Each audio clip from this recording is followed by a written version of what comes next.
Hey everybody, Jay Weidner, Reality Check. Thanks for watching. I know I've been gone a long time, but it's Christmas and all that. I want to get going on this show today because I think it's one of the most important shows I've done. I'm here with the great writer, researcher Andrew Collins and my fellow filmmaker, Helena Reznor. And I just want to start out by saying that about a month and a half ago, Helena and I went to Sedona, Arizona, and shot the whole intro and beginning to a documentary series we want to do on plasma and plasma beings. And then, of course, in late November, we started getting many of these beings being seen over the skies. And I think it's interesting that they chose New Jersey as their primary spot because most people don't realize that New Jersey is the most densely populated area of the United States, which makes me think that whatever is going on here, they want to be seen. So, hey, Andrew, how you doing? It's been a while since we've talked. How's it going? Yeah, all good here in darkest England. Yes. I'm obviously in the post-Christmas period, but obviously keeping tabs with all of the latest videos and news stories relating to these drone sightings, not only in New Jersey, but obviously now in at least five different states. And they've been going for well over a month now. And although there seems to be a slight lull of them over the Christmas period, they're still being seen, and they still need explanation. So I think that, our discussion here should at least define a few possibilities as to what's going on. And the psychology of it really, because it's not simply about what's in the skies, it's about the human reaction to it all and where that takes us. And you've already mentioned the idea of orbs and plasmas, plasmoids, which is something which is becoming more and more at the front of UAP or UFO research. I'd like to think that, some of my own work that's been going on for the last 20 years into this subject is at least inspiring people to think differently and think out of the box. And it's weird because a drone is a drone. I mean, a drone is something which is Earth created, whether it is, something that's created, for sale in Amazon or Walmart or whatever, or whether it's a military drone created by some foreign adversary, or whether it's some secret black project of the US government. I mean, it almost doesn't matter. The important thing is that it's got people looking at the skies, and people that may never have done this before, um, because obviously in the past, for the last 70 odd years, those that are interested in UFOs or flying saucers or UAPs as we know them today have been looking in the skies and will always have been looking in the skies. And they have become very familiar with what you can see in the skies. And obviously, some of these will be natural phenomena, some of those are man made phenomena, and some, as we know, will be unusual or unidentified phenomena, which we can debate. But most people don't look in the skies. But if you think of what's going on now, right now in New Jersey, lots of people for the first time are looking in the skies. And they're having to debate, come up with explanations and that. And in many ways, I liken this to the way that crop circles really came into their own at the beginning of the 1990s. Suddenly you had all of these incredible designs that were appearing, mostly in the fields of southern Britain. And, there was debate. Are they man-made? Were they created by aliens? Was it something to do with Mother Earth? Was it extraterrestrial, transdimensional, terrestrial? And what happened was that this created a mindset that developed into incredible research that really, even from my own point of view, allowed me for the first time to start looking at alternatives for UFOs and what may be out there. And that's what led me to plasma, which we can talk about.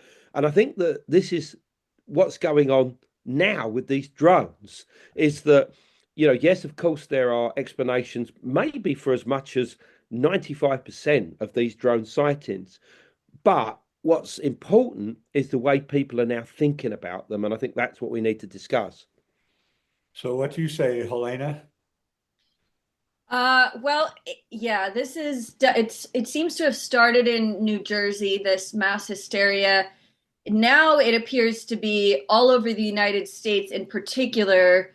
Uh, I mean, West Coast, East Coast, the South. I'm seeing these videos and stories coming out of all parts of America, but now it's global and it's focalized in the US. Yes, the mass amount of these sightings are happening in the US, but I'm seeing things that I haven't seen before in numbers I haven't seen before in the skies being seen all over the world.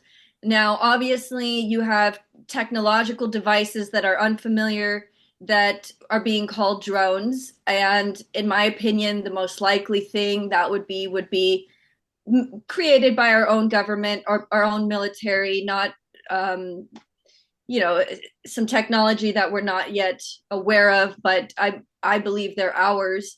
Now, that's been seen, these drones, but what seems to be being witnessed even more so than the drones, which are clearly man-made. I mean, they make noises, they have flashing lights, um, are these orbs, these glowing orbs that are behaving intelligently and actually even interacting with the people who are witnessing them directly. And to make matters even more confusing and interesting, the drones seem to be interacting with the orbs. And the orbs are coming out in huge groups, herds of orbs all over the country, now all over the world, but mainly in the US. So why are these orbs, these glowing orbs that look like plasmoids? I mean, when you really focus on them, and we've got some good footage that we're going to be showing, Yep. they look exactly like plasmoids. Why are these plasmoids right now at this time appearing all over our country? Well, not your country, Andy, but the US at this moment? Is this a response to what happened right before they started coming out, where the US said that they were now going to allow warhead strikes on Russia? Do you remember this? Oh, yeah. Right after the news came out that our sitting president said that, okay, now you guys have permission to use our warheads on Russia, that's when all this started. So I can't help but wonder, are the orbs saying, hey, this is a moment that we're watching, don't you get a war started, because we're not going to have you doing that to our earth? And are the drones trying to manage the situation or confuse people further so they don't know? Maybe people think that everything they see in the skies now are technological devices and drones, because they've made it that much more confusing, so that people don't realize that these are orbs or plasmoids or sentient beings that have lived alongside of us probably always. Always. Yeah, as Andrew pointed out in his great book, Light Quest, um, they the the orbs are just as concerned about what's going on planet Earth as we should be, and that's because they live here. That's because the planet is their home, and they're concerned about it. And we've had two scientific papers that actually were the inspiration for the documentary series that we have coming out, by real scientists, astrophysicists, biologists, in February and then again in October of 2024, pointing out that there are these plasmoids that appear to be sentient, intelligent, and even exhibit predatory nature. So I think that they're making themselves known to us. I also believe that because of the relationship of the Earth with the center of the galaxy, we are now rising on an incline above the mass of the center of the galaxy, and a lot more of the galactic energies from the galactic center are hitting the Earth and the solar system right now. And I predicted over a year ago that we would start seeing these plasma beings more and more because of that reason. And so I think it's a combination of everything. I think it's a combination of of them knowing that we're in extreme danger right now. The planet is really trashed. We're right on the edge of free energy being released. You can just feel it. Everyone's talking about it. And I think all these things, there's some kind of confluence happening where it's really the turn of the ages, and the plasmoids are not going to be left behind. No, certainly. And I think that, we have to look back to the beginning of the flying saucer era, which really begins in 1947 with the Roswell case, but also the Kenneth Arnold sightings of, weird objects over the Cascade Mountains in June. And all of this occurred immediately after the Second World War. And of course, obviously, that culminated, with the attacks on Japan with the atomic bombs. And there's always been this sense of a link, a connection between the atomic age and the advent of the flying saucers. And obviously, them generating into the UFO phenomena that we know today. But of course, back in the late 40s and the 50s, we saw them in terms of quite crude technological devices. The descriptions that you have from contactees is that they had gears and push buttons and steering wheels and things like this, something that we could expect to relate to a future technology, but only a decade or a few decades away. All of that has gone today. Obviously UFOs, the interiors of them are much more ergonomic. They are much more fluid. They're much more hyperdimensional in nature. So we've evolved, even in the last 70 years, of our understanding of the UFO phenomena. The situation with the drones now is that we are interpreting most of them as technology that is created by humankind, quite rightly, quite clearly. We don't know where they come from. And as I said, unfortunately, a lot of people are mistaking things like, aircraft and helicopters with obviously their navigational lights as drones when they're not drones at all. It's quite clear that a large number of the videos that you see are purely aircraft, and other ones are out of focus planets, for instance, that do look very strange. They do look like orbs and whatever. But quite clearly, somewhere in the background, we are seeing these orbs, as you quite rightly say, and questions are being raised. As Helena has said, for the first time, the term plasma and plasmoid is being used again and again, basically within pop culture. There are hundreds of different YouTube videos already that are beginning to discuss this, beginning to relate it to the universe as a whole, the Big Bang, because, in the first few 100,000 years after the Big Bang, everything was just plasma, something called gluon plasma. And from that evolved atomic matter. So, if these entities are made of plasma, then they are in a state of being, a state of existence that is higher than that of atomic matter. But there's no reason why they cannot coexist with us. They cannot live alongside us. And from my own point of view, I really got into this, I think, probably in the early 1980s, when I started reading the books by Paul Devereaux, books like Earth Lights and Earth Lights Revelation, where he pointed out that there were a large amount of UFO sightings, which were mostly lights, basically, some of them round, some of them oval, some of them much longer, some of them multiple lights. And, he started linking them with the Earth itself. He started linking them with fault lines, with underlying geology, with certain minerals and metals being found in the Earth. He linked them with prehistoric sites like stone circles. He linked them also with areas that have very high thunderstorm ratings.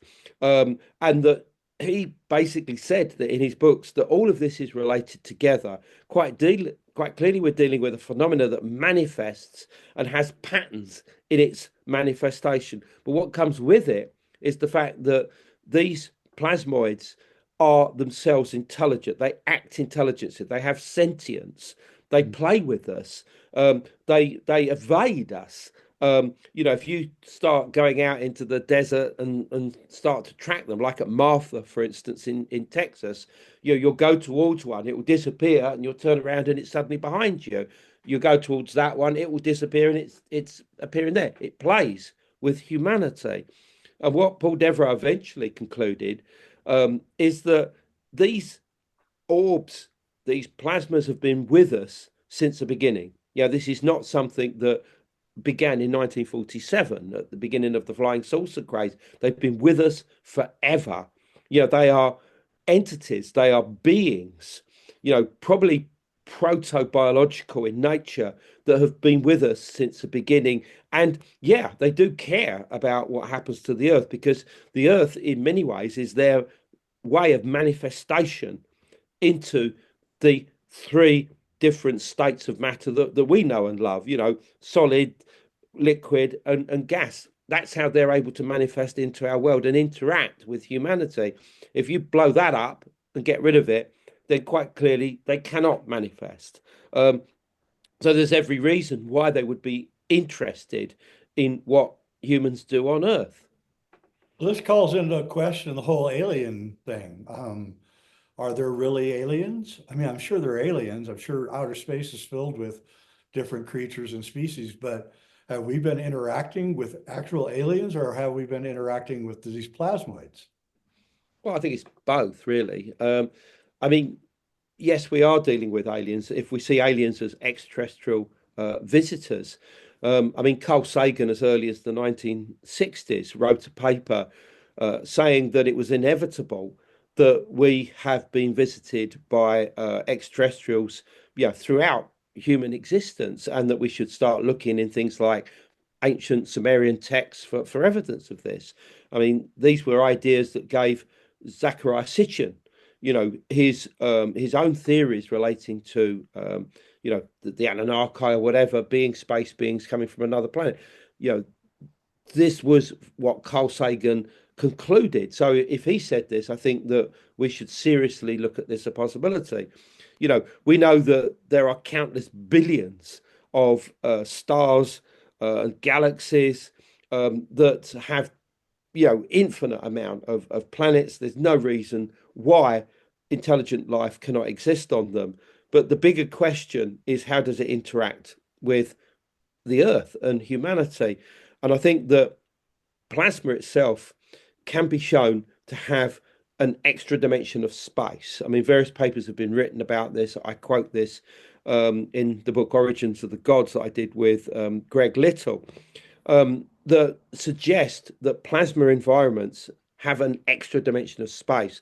So, in other words, they can be used as stepping stones into higher dimensional realms outside of normal space time, and that these can themselves be used as conduits from one place to another. In other words, they are behind what we would call wormholes, black holes, portals, and that they could link any two places in space. So in other words, if you see a plasma light, there is every possibility that something can manifest through that is coming from an extraterrestrial source. I mean, let's look at somewhere where these plasmas have been appearing and have been recorded scientifically, like Hessdalen, for instance, in Norway. Scientific studies have been done there since the early 1980s, and they've catalogued thousands of different sightings there. And in their own studies, what they have concluded is that they are most likely plasmas. I mean, obviously, just look online for some of the incredible footage that's come out of Hessdalen. There's no question that these things exist, no question whatsoever. However, what's so interesting is that they also record that out of these plasma objects, structured craft are seen to emerge. So, how does that fit in with the plasma idea? And in my opinion, what's going on here is that something is manifesting through the plasma. The plasma is being used as a conduit, it's a portal in its own right to Wow. somewhere else. We can't say exactly where that is. It could be another planet. It could be a parallel world coexisting with our own, or it could be a multi-dimensional environment. We don't know, but that structured craft can actually manifest out of plasma itself and exist in their own right temporarily before they presumably have to, literally go back to where they come, because they're only temporarily available in this physical universe. They by nature they have to go back. They have to go back from where they come. And I think that this is really important, because therefore, we can not only link plasma with intelligent life, but also as a life, it acts as a portal for structured physical intelligences to manifest into our own world. Yeah, it's like plasma is like a tear in the cosmic time space continuum. And people report, as you reported in your book, and several of your books, that people have these really weird time and space experiences when they get involved with this plasma. And it's fascinating that you're saying that the alien craft are emerging out of this plasma. And I think you're right. And maybe even some creatures on Earth manifest through plasma. Okay, before we go any further, because I don't want to run out of time. Yeah. Could I say a couple things before we Yes, get into the videos? yeah, I want you to tell us all about your video, these videos that we're about to watch. Okay. I just wanted to make a couple points. So yes, I've been collecting videos from the past month. I didn't include anything that was obviously AI. I included the most viral things. They're being shown on the news and even more. And I want to just make a couple points before we start going through it and commenting on it. It Please. looks like we're dealing with orbs, right? And for those of you who don't know what that is, an orb is generally thought of as a plasmoid. So you can think of it as a bubble of electricity, an energy body, so an energy being. And a lot of people right now on TikTok and Instagram, for the first time ever, not only are they regularly using the words orbs and plasmoids to describe these things, which they do look like, but they are calling them angels.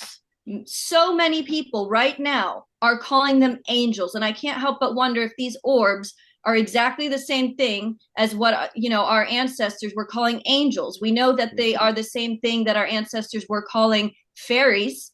And Andrew will tell us more about that. But they've been called will-o'-the-wisp. The lanterns of the fairies are seen as fairies themselves. They've been called spook lights, ghost lights, min lights, etc. We have them in oftentimes going off in Marfa, Texas, and Hesdalen, Norway.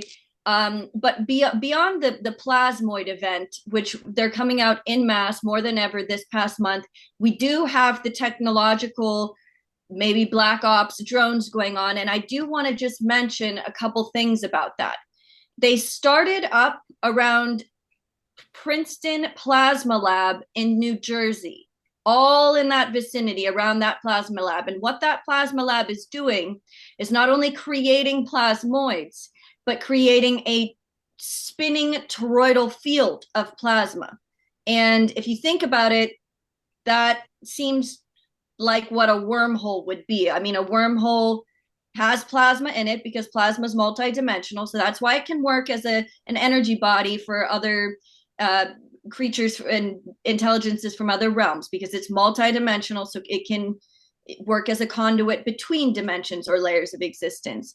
Now, they started up around this plasma lab that seems to be creating what sounds like a wormhole and plasmoids.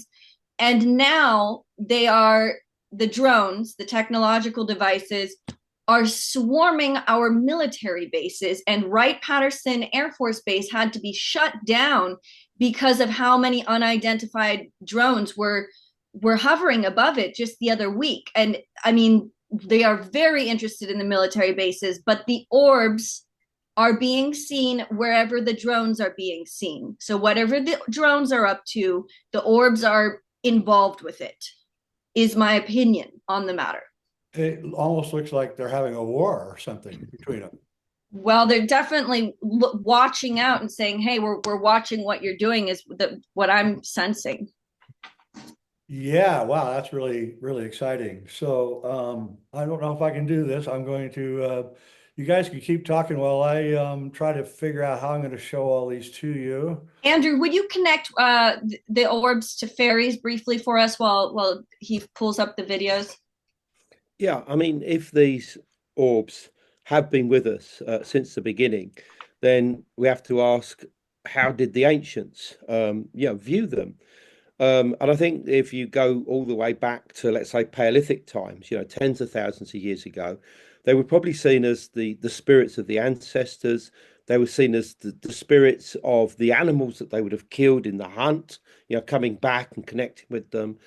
And then coming forward in time, during biblical times, they would unquestionably have been seen as angels. I mean, I was in the West Bank um, at a place called Mount Gerizim a few years ago, I think 2019, where mysterious lights are seen on this mountain all the time, historically, and I knew that they were seen in modern day. And I actually climbed the mountain, and there is a religious community on the top known as the Samaritans. And I asked the high priest, I said, do you know about these lights? He said, oh, yeah, I said, how do you interpret them? And the word he used, and he was, I had a translator with me, was malachim, which means angels. They see these lights as angels, messengers of God himself. And this is in the modern day. I mean, when he said this and when I heard this, I thought this is like something out of an Eric von Daniken book. I mean, it's so brilliant, to hear somebody say this.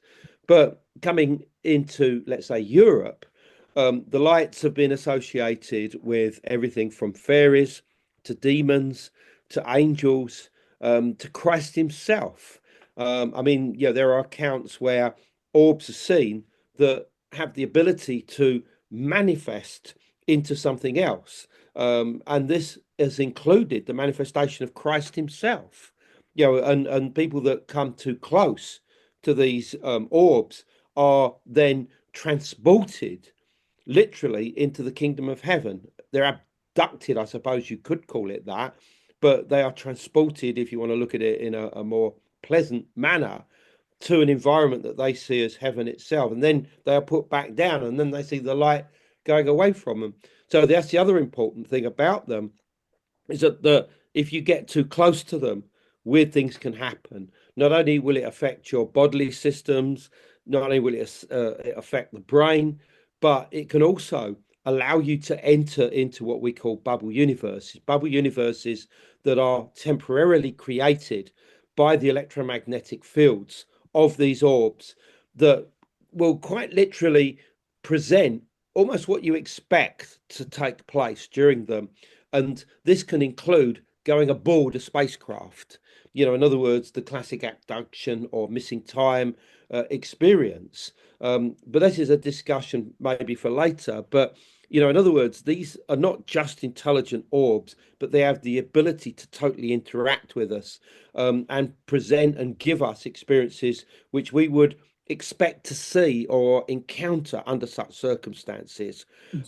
So they've been around all the time. So what we are seeing now is the latest manifestation of them. And there's every chance that they could actually club together these lights to actually look like drones, or even, assume some kind of physical state that could mask what they really are, so that we interpret them as some kind of, earthly technology.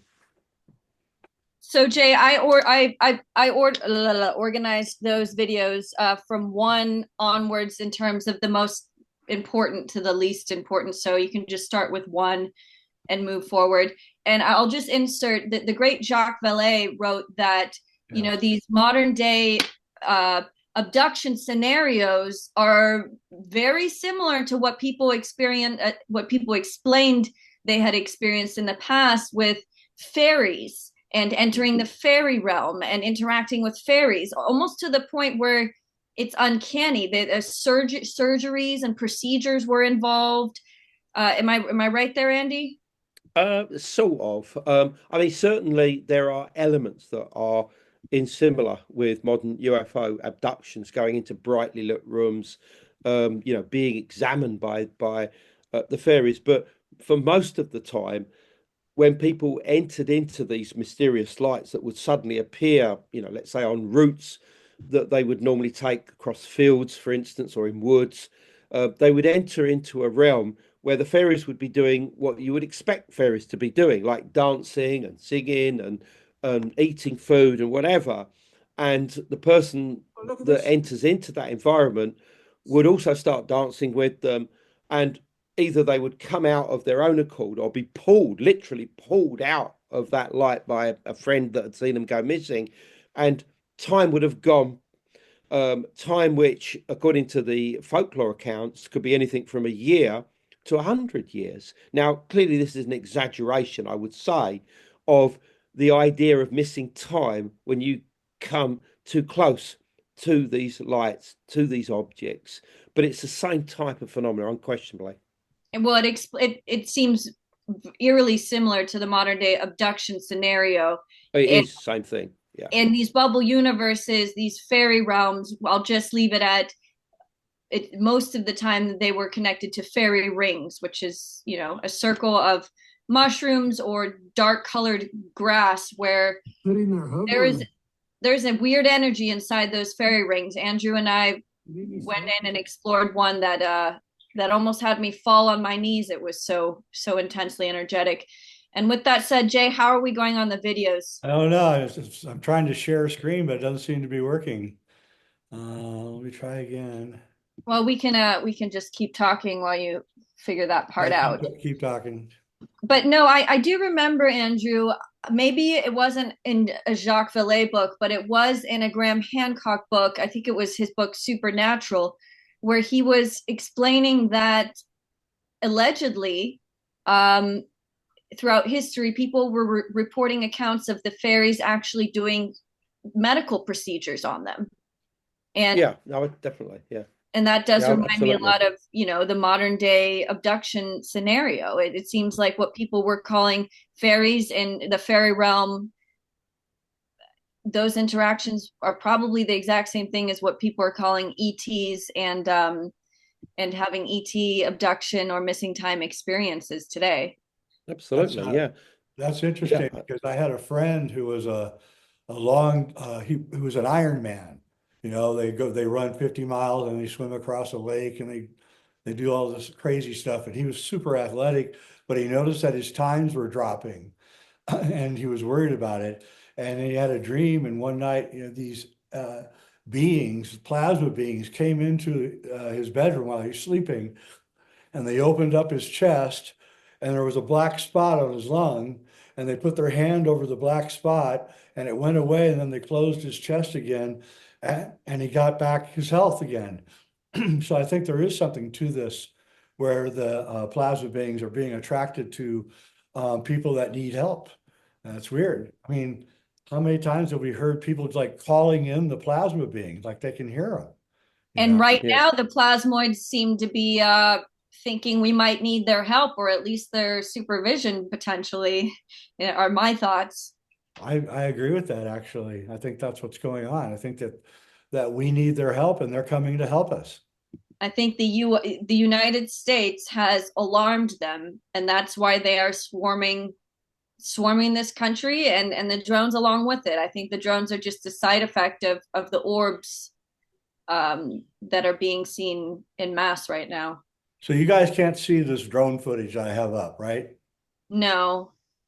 I wonder why I can't get it to show. Really super disappointing because this is really some cool stuff that Helena gathered.